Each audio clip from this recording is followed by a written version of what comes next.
والعاقبۃ للمتقین والصلاة والسلام علی اشرف الانبیاء والمرسلین اما بعد فاعوذ باللہ من الشیطان الرجیم بسم اللہ الرحمن الرحیم ولا تلبسوا الحق بالباطل وتكتموا الحق وانتم تعلمون وأقيموا الصلاة وآتوا الزكاة واركعوا مع الراكعين أتأمرون الناس بالبر وتنسون أنفسكم وأنتم تتلون الكتاب أفلا تعقلون واستعينوا بالصبر والصلاة وإنها لكبيرة إلا على الخاشعين الذين يظنون أنهم ملاقو ربهم وأنهم إليه راجعون يا بني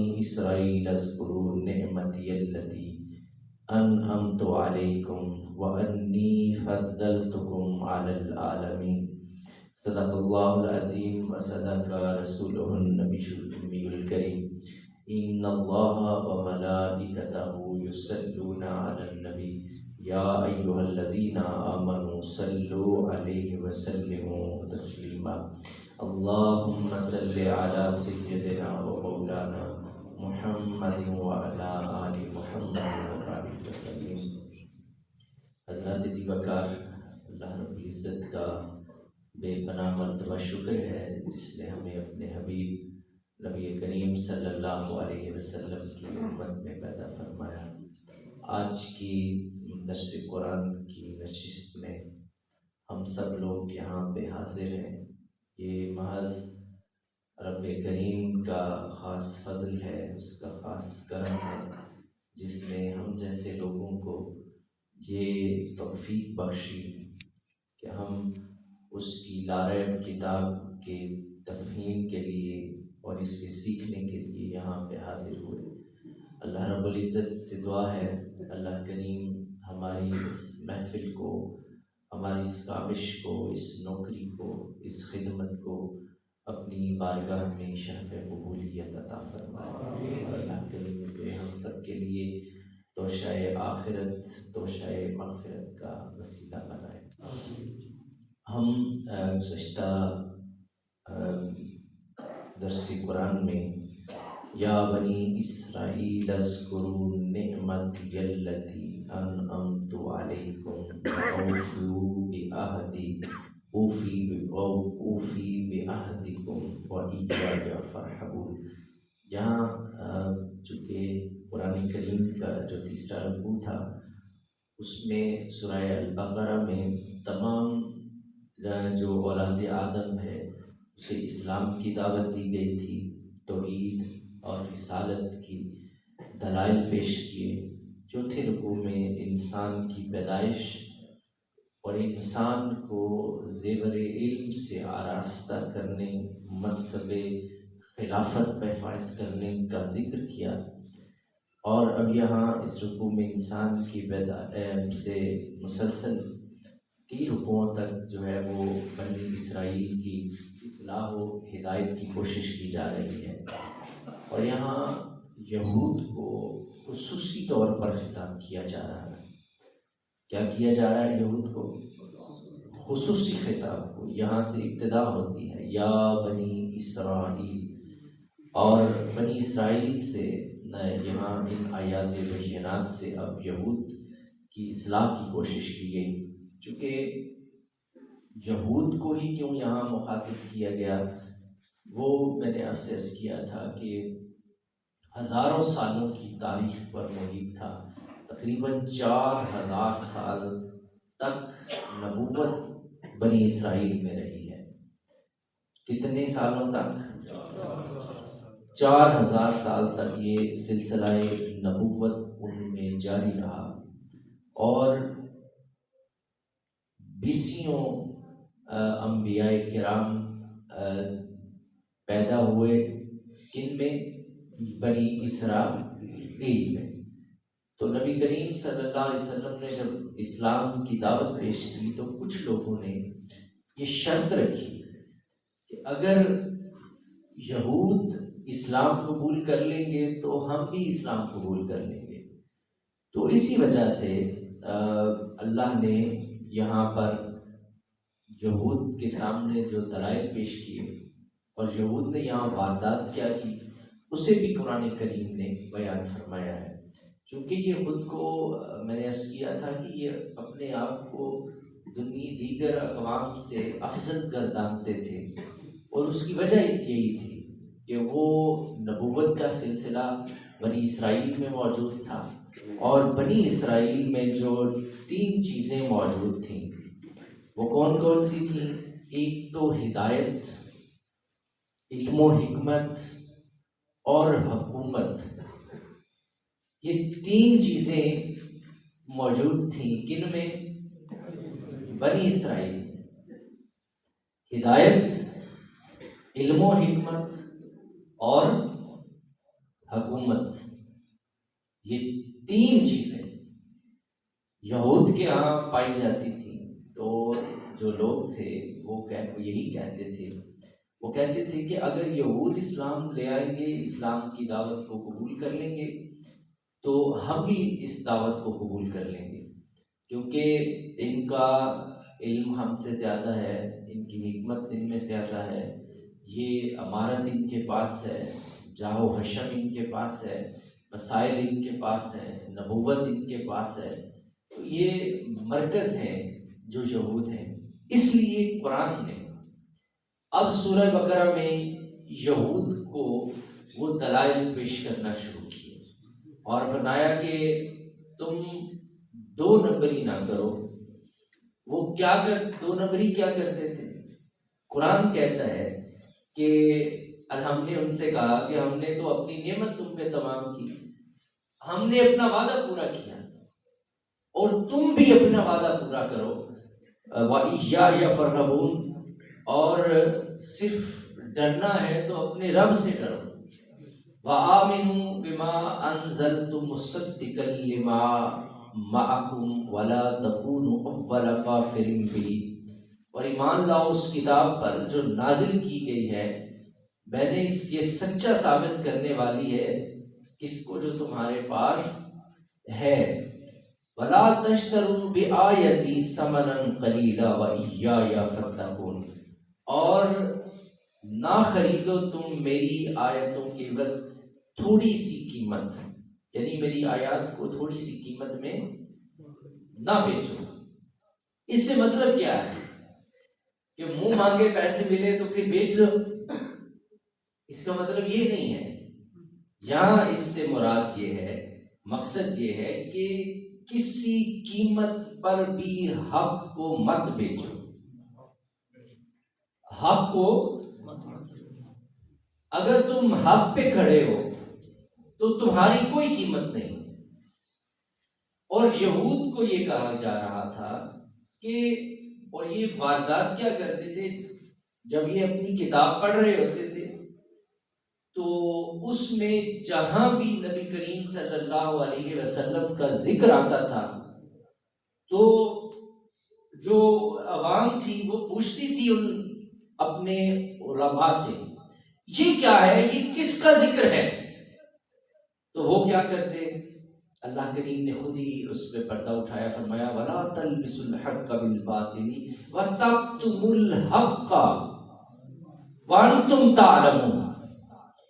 وہ یہ واردات کرتے تھے کہ ان آیات کی ایسی تعویلیں پیش کرتے کہ آیت کا مطلب اس سمجھ سے باہر ہو جاتا ہے۔ تو وہ یہ کیا کرتے تھے کہ حق چھپاتے تھے، کیونکہ وہ سمجھتے تھے اگر ہم نے یہ باتیں بتا دی جو کہ نبوت تو ختم ہونے والی ہے، حضرت موسیٰ کلیم تو محمد الرسول اللہ کی آمد کی خبر دے کے گئے ہیں، تو جہاں حضور کا ذکر آتا تھا یہود کیا واردات کرتے؟ یہود حضور کے ذکر کو چھپاتے، پھر آیات کی تعویل ایسی کرتے کہ اس کا حسن مفہوم جو تھا وہ لوگوں کو سمجھ ہی نہیں آتا تھا کہ یہ کہنا کیا چاہتے ہیں۔ تو یہ یہاں پر مفسرین نے لکھا ہے کہ اس سے مراد صرف علماء یہود نہیں ہے. علماء یہود کیا کرتے تھے؟ حق چھپاتے تھے، آیات کی تعویل کرتے تھے، اور ایسی تعویل جس کی سمجھ ہی کسی کو نہیں آتی تھی، اور جو مفہوم تھا وہ لوگوں کے سامنے واضح نہیں ہوتا تھا. تو اللہ نے فرمایا وَلَا تَلْبِسُوا الْحَقَّ، نہ ملایا کرو حق کو بالباطل، باطل کے ساتھ. وَتَكْتُمُوا الْحَقَّ، اور تم حق کو یہاں پر چھپاتے ہو. وہ کس حق کو چھپاتے تھے؟ وہ محمد رسول اللہ کی عظمت و شان کو چھپاتے تھے، اور وہ اس کو ایسا خط مت کرتے تھے، ایسی عجیب تعبیریں کرتے تھے. میری بات سمجھ رہے ہیں کہ وہ اصل مفہوم ہی واضح نہیں ہوتا تھا. تو اللہ کو یہ بات پسند نہ آئی، تو اللہ کریم نے انہیں ارشاد فرمایا کہ ہم نے دیکھو تم پر اپنی نعمت تمام کی، ہم نے اپنے وعدے پورے کیے، تم نے یہ کون سا طریقہ اختیار کر لیا کہ ہم نے اپنے حبیب کی ذکر اس میں نازل کیا ہے اور تم اس کو چھپاتے ہو. تو اللہ کو یہ چیز پسند نہ آئی. تو یہ ایک ایسا امر ہے جو علماء کے ساتھ خاص ہے. وہ مفسرین نے لکھا ہے یہ صرف علماء یہود کے ساتھ خاص نہیں ہے. نبی کریم صلی اللہ علیہ وسلم کا کوئی عالم بھی، یہ امت کا کوئی عالم دین بھی اگر ایسی واردات کرے گا، قرآن کی آیات کا جو مطلب ہے، جو منشاء خداوندی ہے، اسے بدل کر لوگوں کے سامنے پیش کرے گا، تو اس کا بھی وہی انجام ہوگا جو علماء یہود کا ہوا ہے. یہ تمہارے لیے بھی سبق ہے کہ تم نے بھی حق کو چھپانا نہیں. قرآن کی آیات کی ایسی تفسیر یا ایسی تعبیر جو اس کے مطلب لوگوں کے سامنے سمجھ ہی نہ آئے.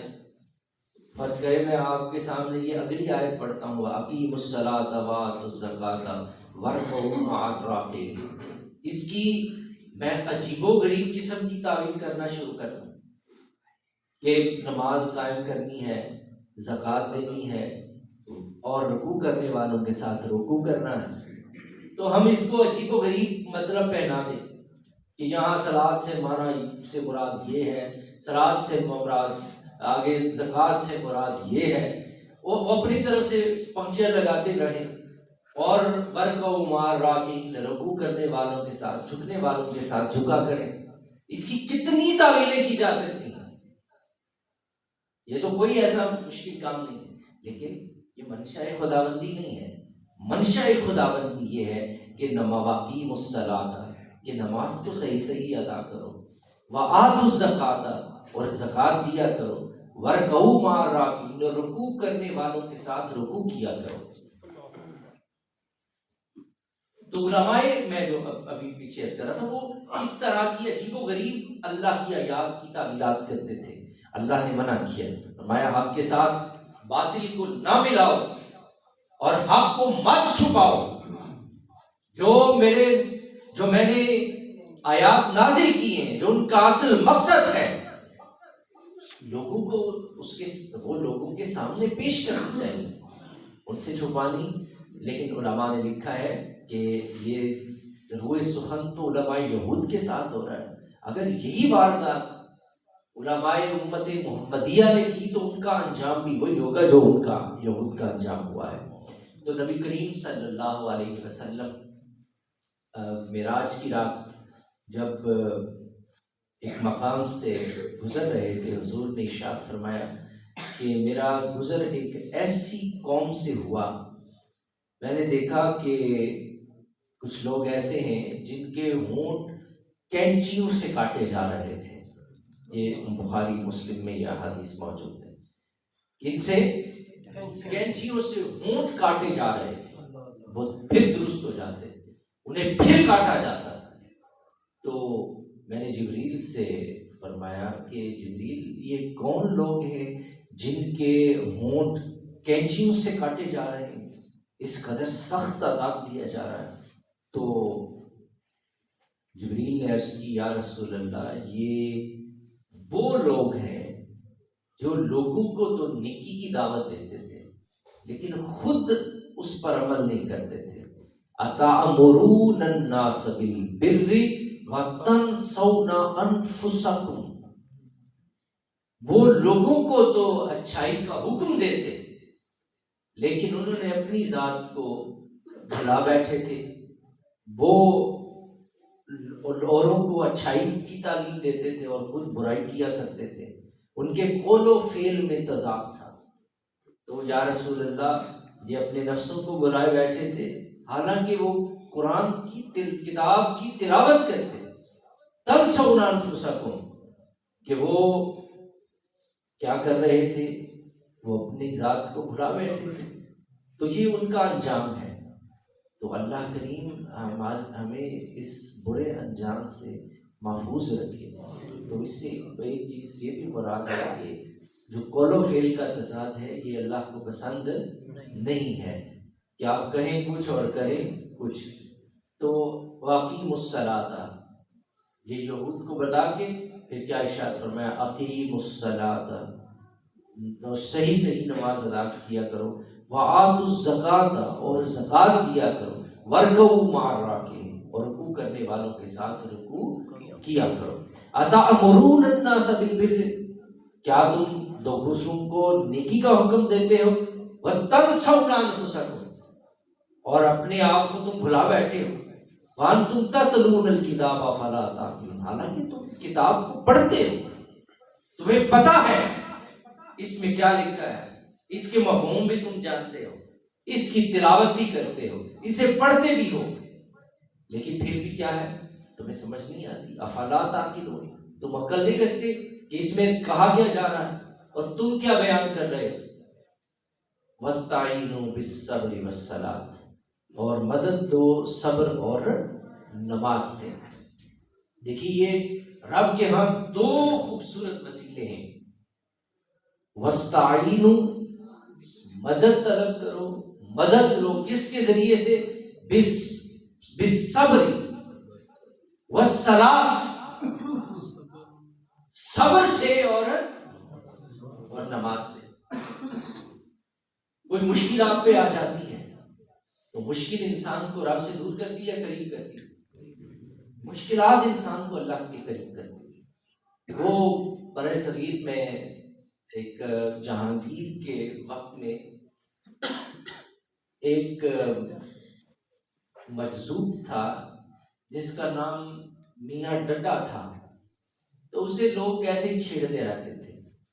تو اسے پوچھتے میاں ڈڈا رب کیویں لبا؟ جس نے گزرنا اس نے ایسے ہی اس سے سوال کرنا. تو ایک دن کسی شخص نے اس سے سوال کیا تو اس نے کہا آؤ میں تمہیں بتاتا ہوں رب کیسے ملا مجھے. کہتا ہے ایک دفعہ بادشاہ نے جہانگیر نے مجھ سے ملنے کی فرمائش کی، میں تم سے ملاقات کرنا چاہتا ہوں. تو میں نے اسے کہا کہ میں نہیں تم سے مل سکتا. تو اس نے کہا کہ نہیں میں ضرور تم سے ملاقات کروں گا. اس نے کہا تم مجھ سے ملنے آؤ گے میں تمہارا شہر چھوڑ کے چلا جاؤں. تو میاں ڈڈا کہتا ہے کہ میں پہلے زمانے میں فصیلیں ہوتی تھی شہروں کے باہر، تو وہ میں جس بھی دروازے پر جاتا ہے، موچی دروازہ، موری دروازہ، لوری دروازہ، یہ سارے کیا تھے ان کے اندر شہر آباد ہوتا تھا. راتی سارے گڈیاں لگ جاتی ہیں سن تے کوئی چور اندر باہر بھی نہیں سی جا سکتا. تو یہ سیکیورٹی بھی ہوتی تھی جو سوسائٹیاں دے باہر نہیں انہاں گیٹ لا لے. تو یہ جو پہلے شہروں کی فصیل اس کو کہا کرتے. تو میاں ڈڈا کہتا ہے میں جس دروازے کے باہر نکلتا سامنے پولیس والا بیٹھا ہوتا تھا، کوتوال ہوتا. تو کوتوال کہتا کہ تجھے جانے کی اجازت نہیں. کہتا میں اندر چلا جاتا. دوسرے دروازے پہ جاتا، آگے پھر وہی پولیس والا بیٹھا ہوتا. تو کہتا کہ تجھے اس شہر سے باہر جانے کی بھی اجازت نہیں دی بادشاہ نے. کہتا ہے میں سارے دروازوں پہ گھوما، ایک دروازہ میں نے دیکھا ادھر کوئی نہیں. کہتا ہے میں اس دروازے کو جب میں اس دروازے میں داخل ہو کر سامنے دیکھا تو بادشاہ بیٹھا ہوا تھا. تو کہنے لگا کہ میاں ڈڈا کہتا ہے بھائی مجھے بھی رب ایسے ہی ملا ہے. اللہ نے دنیا کے سارے دروازے مجھ پہ بند کر دیے. میں جنہیں اپنے لیے سہارا سمجھتا تھا، اللہ نے سارے دروازے، جب اللہ کی ذات بند کر دیتی ہے، جب انسان بے بس ہو جاتا ہے، اسے کائنات کا کوئی سہارا نظر نہیں آتا، تو کہتے ہیں کہ آخر میں اللہ اپنا دروازہ اس کو دکھا دیتا ہے. نبی کریم صلی اللہ علیہ وسلم دیکھیے، بڑی شخصیات جو پیدا ہوئی، اللہ نے ان کے سر سے سایہ چھین لیا. محمد رسول اللہ صلی اللہ علیہ وسلم. صرف ایک مثال آپ سے عرض کروں گا. شیخ عبد القادر جیلانی، والد کا سایہ نہیں تھا. حضرت نظام الدین اولیاء، والد کا سایہ نہیں تھا. یہ وہ بڑی بڑی شخصیات ہیں جنہوں نے دنیا میں جو قد کاٹ کی مالک تھی، اکثریت ان کی ہے جن کا والد نہیں یا والدہ نہیں، ایسے ہی زندگی میں پروان چڑھتے رہے اور آگے جا کے کوئی ولیوں کا امام بنا، کوئی فقیہ بنا، کوئی اسی طرح سے. یہ بڑی شخصیات ہیں. نبی کریم صلی اللہ علیہ وسلم پیدا ہوئے تو والد کا سایہ سر سے اٹھا لیا گیا تاکہ لوگ یہ نہ سمجھیں کہ باپ نے یہ کیا تھا اپنی اولاد کے لیے. اب حضور کی بات ہوتی ہے تو سارا کچھ جب بھی ہم کہتے ہیں تو کیا کہتے ہیں؟ اللہ نے حضور کے ساتھ یہ کیا. یہ آسانی حضور کو اللہ نے عطا فرمائی. تو رب جب سارے دروازے بند کرتا ہے تو کس کا دروازہ کھولتا ہے؟ اپنا دروازہ کھول لیتا ہے. تو یہ ساری چیزیں انسان کو کہاں لے کے جاتی ہیں؟ وَاسْتَعِینُوا بِالصَّبْرِ وَالصَّلَاةِ.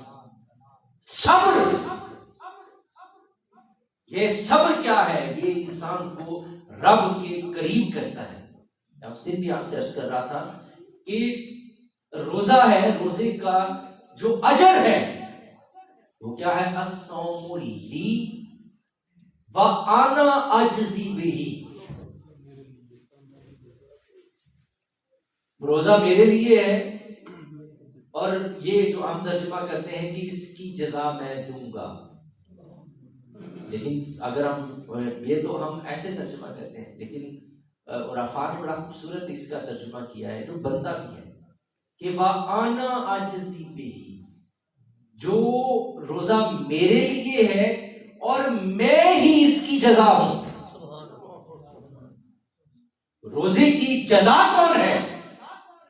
خود رب کریم نے کہا جو صبر کے ساتھ روزہ رکھتا ہے، روزے دار کو جو جزا دی جائے گی اسے میں اپنی ذات عطا فرما دوں گا. وَأَنَا أَجْزِي بِهِ. اور میں ہی تو اس کی جزا. یہ مقام کیسے حاصل ہوا؟ وَاسْتَعِینُوا. مدد طلب کیا کرو. کس سے؟ کے ذریعے سے. بِالصَّبْرِ. تو بتا دیا کہ صبر کرنے والوں کے ساتھ. پھر ایک جگہ ارشاد فرمایا اِنَّ اللَّهَ مَعَ الصَّابِرِينَ. بے شک اللہ صبر کرنے والوں کے ساتھ ہے.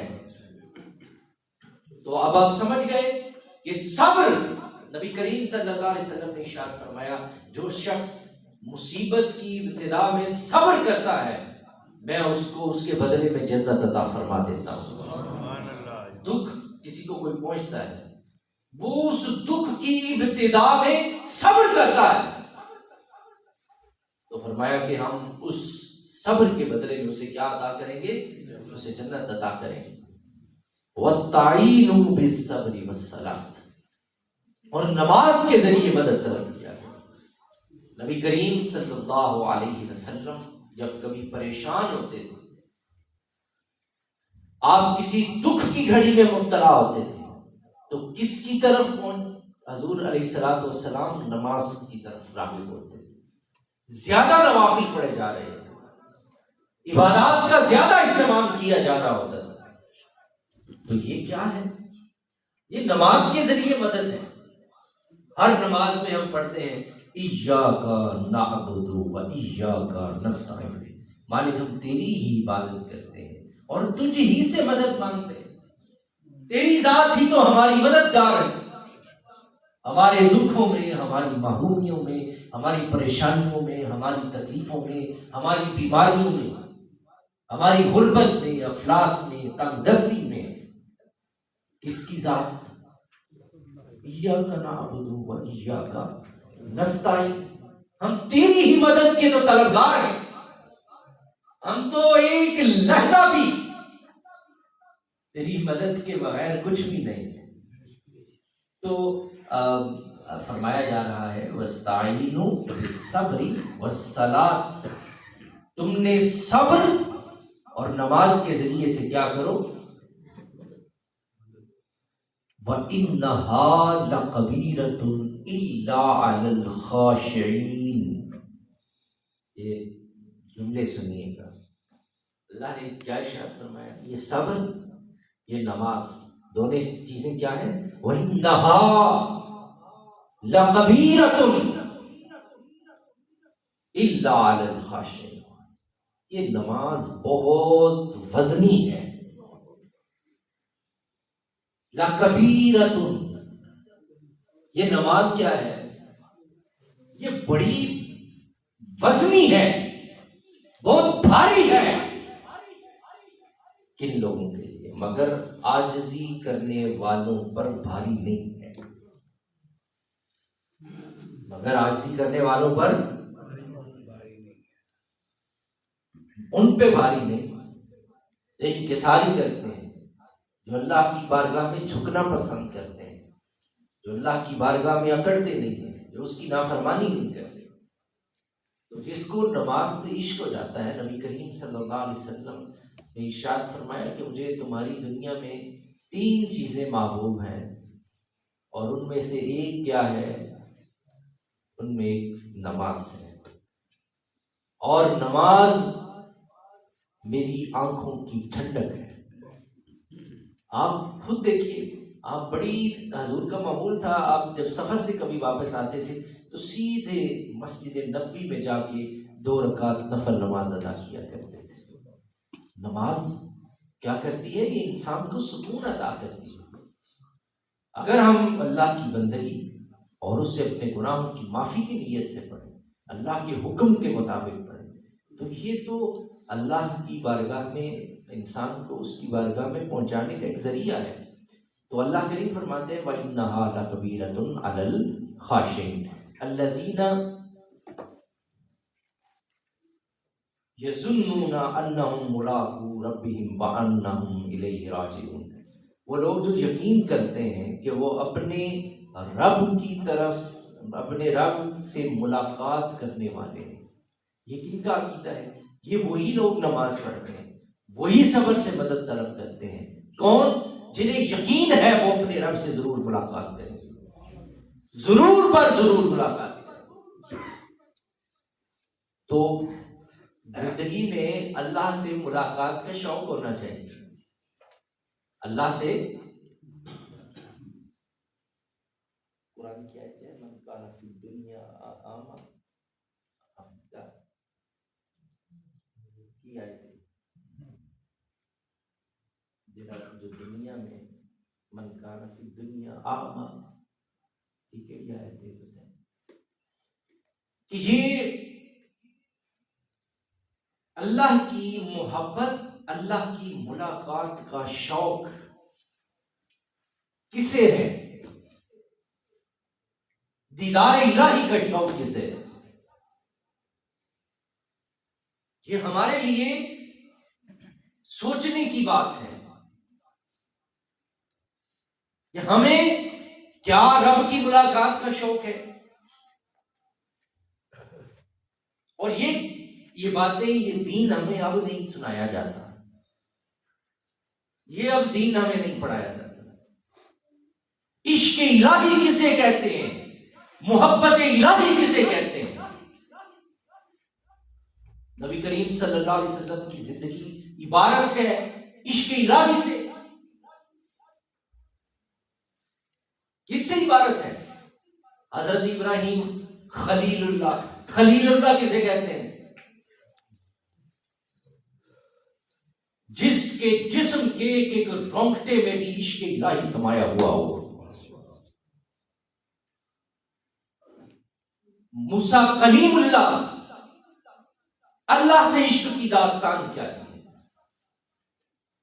یہ جتنے صوفیاء ہیں ان کی زندگی کا مقصد کیا تھا؟ لوگوں کو عشق الہی کی خیرات دی جائے، لوگوں کے دلوں میں عشق الہی کی آگ بھڑکائی جائے۔ ہمارے شیخ حضرت خواجہ معین الدین چشتی اجمیری رحمۃ اللہ تعالی علیہ جب بر صغیر میں ہندوستان میں آئے، راجپوتانہ میں آ کر آپ نے اجمیر کے ٹبے پر جب پہلا نعرہ بلند کیا، یہ کفر و شرک کا مرکز تھا، لیکن اس کفر و شرک کے مرکز میں آ کر کیا نعرہ بلند کیا؟ لا موجودہ الا اللہ، لا مقصودہ الا اللہ، لا مشہودہ الا اللہ۔ یہ نعرے کس سے تھے؟ عشق الہی اور اللہ کی ملاقات کا شوق۔ الذین یظنون انہم ملاقو ربہم وانہم الیہ راجعون۔ کہاں عشق الہی سکھایا جاتا ہے؟ یہ صوفیاء کی خانقاہیں عشق الہی کا مرکز تھیں۔ میرے شیخ حضرت شیخ المشائخ حضرت بابا فرید الدین گنج شکر رحمت اللہ تعالی علیہ 90 برس کی عمر ہو گئی، تو بوڑھے ہو گئے تھے، تو چلنا دشوار تھا، تو آپ کے جو مریدین تھے انہوں نے ایک بڑی خوبصورت جو ڈنگوری جسے آپ کہتے ہیں وہ تیار کر کے دی آپ کو۔ تو شیخ 3 قدم چلے اس چھڑی کے سہارے، تیسرے قدم پر اسے اٹھا کے دور پھینکا۔ لوگوں نے کہا کہ حضور ہم تو بڑی محنت سے اسے تیار کر کے لائے تھے، بڑی محبت سے ہم نے آپ کے لیے تیار کیا تھا کہ آپ اب پیرانہ سالی کی وجہ سے آپ اس کے سہارے چل سکیں۔ جو شیخ نے جو جواب دیا وہ ذرا سنیے۔ آپ نے فرمایا میں تیسرے قدم پر جب پہنچا تو مجھے اللہ کی طرف سے عتاب شروع ہو گیا تھا کہ فرید ساری زندگی تو ہمارے سہارے جیتا رہا، اب آخری عمر میں ڈنگوریوں کے سہارے لینے شروع کر دیے ہیں۔ کہتے ہیں جب تیسرے قدم پر میں نے اس چھڑی کا سہارا اٹھایا تو میرے رب کی طرف سے عتاب شروع ہوا، تو میں نے کہا ہم تو ساری زندگی تیرے سہارے جیتے رہے ہیں، مریں گے بھی تیرے سہارے پر جا کر، میں اس سے نہیں۔ تو یہ اللہ کی ملاقات کا شوق، اللہ سے محبت، ہم تو اللہ کے باغی ہیں، ہم اس کے عاشق کہاں ہیں؟ محمد الرسول اللہ سے بڑا اس کائنات میں رب کا عاشق کوئی پیدا ہوا ہے اور نہ ہی کوئی پیدا ہو سکتا ہے۔ عبادت کیسے کرتے تھے؟ کس کی؟ پاؤں میں ورم پڑ جاتے۔ رب کریم جب دیکھتا میرا حبیب میری بارگاہ میں ساری رات کھڑا رہتا ہے اور پاؤں میں ورم پڑ گئے، تو جبریل سے کہا یار سے جا کے کہو طٰہٰ ما انزلنا الیک القرآن لتشقیٰ، ہم نے یہ قرآن اس لیے نازل کیا کہ حبیب آپ مشقت میں پڑ جائیں۔ یا ایھا المزمل قم اللیل الا قلیلا نصفہ او انقص منہ۔ کبھی آپ یہ جب ہم اس آیت پہ پہنچیں گے سورہ مزمل کی، پھر آپ کو اس کا ترجمہ سناؤں گا۔ اس کا ترجمہ ہے کیا؟ آپ اشش کر اٹھیں گے کہ محب اور محبوب کی باتیں کیا ہیں اور کیا کہا جا رہا ہے اور اپنے حبیب کے ناز اٹھائے کیسے جا رہے ہیں، کیونکہ اس کائنات میں رب کا ایک ہی سب سے بڑا عاشق ہے جس کا نام محمد الرسول اللہ ہے۔ تو اسلام تو عشق الہی کی خیرات بانٹتا ہے، ہم لوگوں کو عاشق رسول، یہ جو عاشق رسول والا جملہ ہے، اس سے پہلے کون سا جملہ استعمال ہوتا تھا؟ معذرت کے ساتھ، معذرت اس پر آپ سے تو نہیں کرنی چاہیے، لیکن جو کہ ماحول ہے، اٹھائیے اپنی تاریخ کہ صوفیاء کی ہم کتابیں پڑھتے ہیں، ان میں کون سے جملے استعمال ہوتے تھے؟ عشق الہی کے، لوگوں کو رب کا عاشق بنایا جاتا تھا۔ آپ جانتے ہیں کہ اللہ کا ذکر کرنے سے حضور کتنے خوش ہوتے ہیں؟ بھائی حضور کو سب سے زیادہ محبت کس سے ہے؟ اللہ سے۔ اور جب کوئی اس کا ذکر کرتا ہے تو حضور کو خوشی ہوتی ہے یا نہیں ہوتی؟ فرمایا جب اٹھا کرو تو اس وقت بھی میرے رب کا ذکر کیا کرو۔ حضور جب بیدار ہوتے تھے تو آنکھ کھلتے ہی سب سے پہلے کیا پڑھتے تھے؟ 100 مرتبہ استغفر اللہ حضور پڑھا کرتے تھے۔ کھانا کھانے سے پہلے کرا یہاں بھی میرے رب مالک کا ذکر کیا کرو۔ ایسا ہی ہے، لیکن آپ کو فلسفہ سمجھ کیوں نہیں آیا کہ اللہ کے رسول ہمیں عاشق الہی بنانا چاہتے تھے، ہمیں رب کا محب بنانا چاہتے تھے۔ اور قرآن کیا کہہ رہا ہے؟ قرآن بھی یہی کہہ رہا ہے جو میں نے آپ کے سامنے آیت پڑھی ہے، الذین یظنون انہم ملاقو ربہم وانہم الیہ راجعون۔ فرمایا کہ وہ یقین کرتے ہیں، وہ ملاقات کرنے والے ہیں اپنے رب سے۔ ان کا گمان کیا ہے؟ اہل حق کیا گمان کرتے ہیں؟ اس کے عاشقوں کی تو شان ہی یہ ہے، اس کے دیدار میں تڑپتے رہتے ہیں۔ حضرت شیخ عبد القدوس گنگوہی رحمۃ اللہ علیہ بر صغیر کا ایک عظیم شخصیت گزری، تو مقتدر علماء اور مشائخ میں ان کا شمار ہو۔ حضرت شیخ عبد القدوس گنگوہی رحمۃ اللہ علیہ، ان سے کسی نے پوچھا کہ جیسے حضور میں راج پہ گئے تھے، اگر آپ گئے ہوتے تو شیخ فرمانے لگے میں کبھی بھی واپس پلٹ کر نہ آتا۔ یہ تو نبی ہے جو رب کے پاس جا کر واپس آ جائے، یہ ظرف صرف نبی کے پاس ہوتا ہے۔ صرف آپ فرمانے لگے، آپ کے بڑے خوبصورت جملے ہیں، آپ فرماتے ہیں حریم قدس بارگاہ الہی، جس میں ایک تجلی آئی تھی تو سارے اپنے ہوش و حواس کھو بیٹھے تھے۔ وہ بارگاہ ہی ایسی ہے جہاں کسی کو کسی کا ہوش ہی نہیں رہتا۔ آپ نے فرمایا کہ یہ نبی تھے جو رب سے، نبی کا کام ہوتا ہے رب سے لیتا ہے، مخلوق میں تقسیم کرتا ہے۔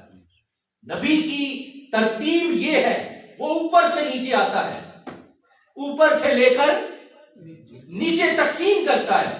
ولی نہیں ہوتا، ولی کی ترتیب یہاں سے اوپر جاتا ہے۔ تو شیخ فرمانے لگے یہ تو حضور تھے، وہ نبی تھے کہ وہ رب کے حضور حریم قدس چھوڑ کر دنیا میں آ گئے، ورنہ کون حریم قدس کی مستیوں کو چھوڑ کر طائف کے بازاروں میں پتھر کھانے کے لیے آتا ہے؟ کون آتا ہے؟ یہ پتھر مارے گئے تو کس کے عشق کی پاداش میں؟ اس رب کے عشق کی پاداش میں مارے گئے تھے۔ جرم کیا تھا؟ قصور کیا تھا؟ لا الہ الا اللہ، یہ ہے عشق الہی جس پر ہمارا دھیان کوئی نہیں ہے۔ چھوٹی چھوٹی سی بیماری پر وہ سکھوں کی قبروں پہ چلے جاتے ہیں، یہ ہے ہمارا عشق الہی۔ ذرا سی تکلیف ہوتی ہے تو ایسی ایسی فضولیات کرتے ہیں کہ ہمارا تو کام ہے، ہمیں تو پتا ہے۔ اللہ سے تعلق اور اللہ کی طرف سے ملنے والی تکلیف پر اجر کا مزہ تو آپ اٹھاتے ہی نہیں. کبھی محرومی کا مزہ لیا آپ نے؟ یہ تعلق ہی نہیں اللہ سے. کبھی یار کی طرف سے دیے ہوئے غموں کو جس طرح آپ خوشیاں انجوائے کرتے ہیں، آپ کا لفظ ہے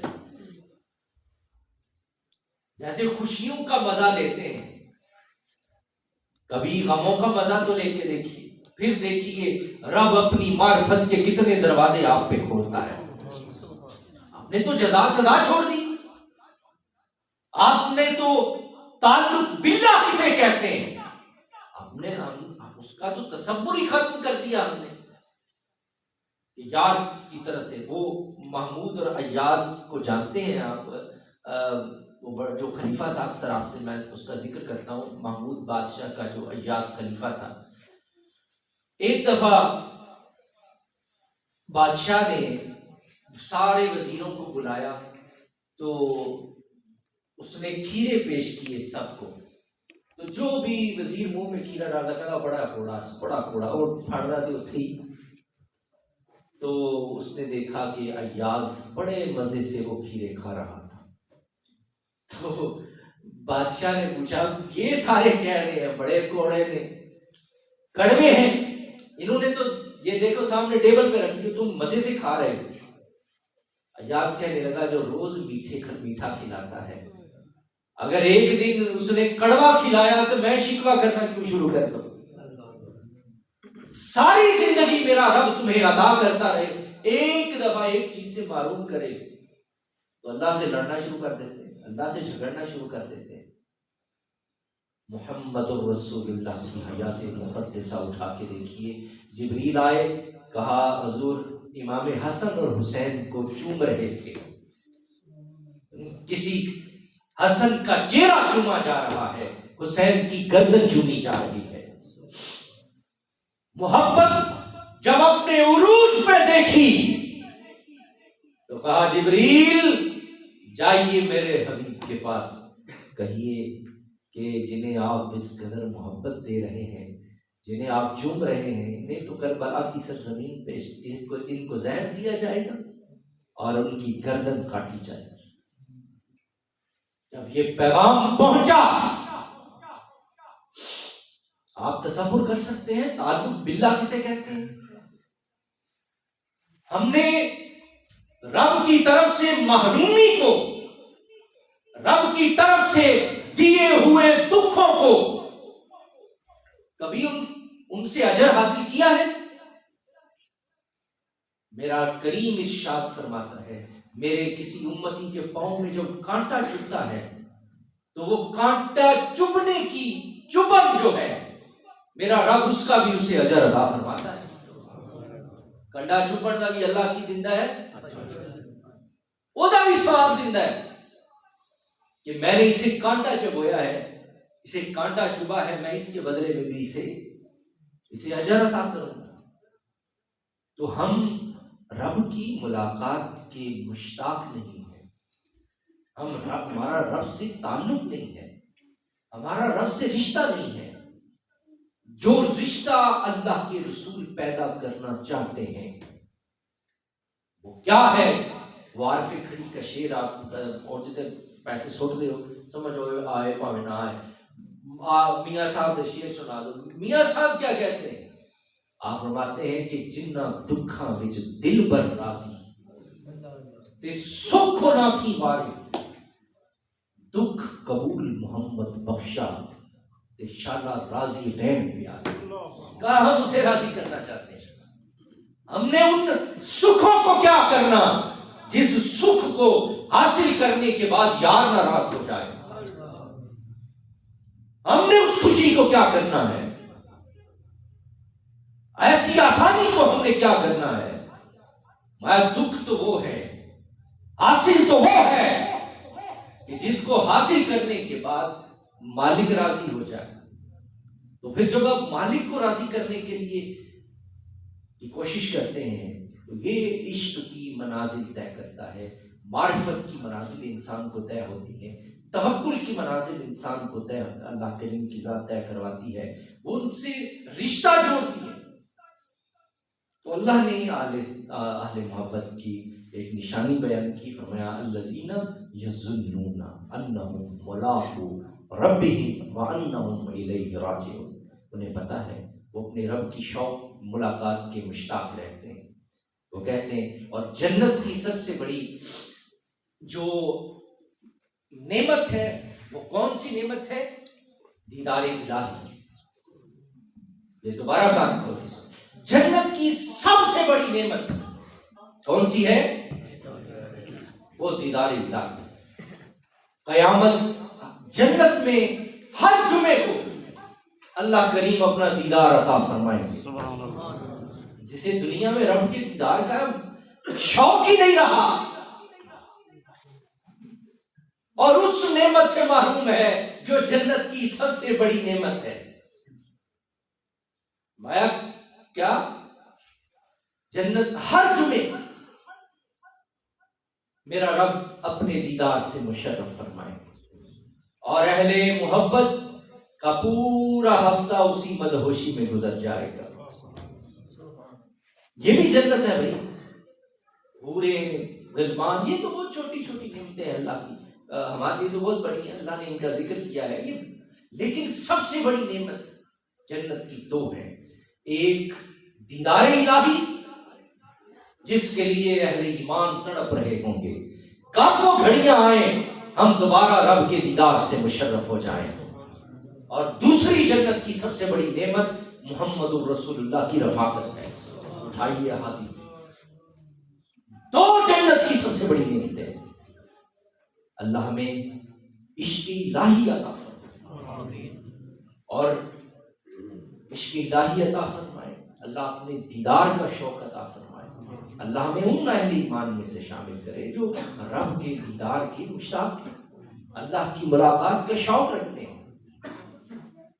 الحمدللہ والصلاة والسلام على اشرف الانبیاء والمرسلین، اللهم صل على سیدنا و مولانا محمد وعلى آل محمد وبارک وسلم۔ مالک اپنے حبیب نبی کریم صلی اللہ علیہ وسلم کے فیض اس محفل پاک اس درس قرآن میں اپنی بارگاہ قبول و منظور فرمائے۔ مالک جڑے لوگ یہ انتظام و انصرام کر دیں، مالک یہ واسطے کوشش کر دیں، مالک انہوں نے اس کاوش نو، اس کوشش نو، اس خدمت نو، اس نوکری نو اپنی بارگاہ قبول و منظور فرمائے۔ مالک سب دی مال جان اولاد دی حفاظت فرما، سب لوگ رزق وافر عطا فرما۔ مالک جتنے لوگ حاضر ہیں سب دی حاجات پوری فرما، بیمار نے انہوں نے صحت عطا فرما، رزق میں مسائل میں مالک آسانی عطا فرما۔ مالک جڑے حاضر بے اولاد نے انہوں نے صالح اولاد عطا فرما۔ مالک جڑے ماں باپ دے بچے بچیاں نے رشتے ہیں مشکلات نے مالک آسان فرما۔ مالک ملک پاکستان دی حفاظت فرما، اس کے بعد خوان نامراد فرما۔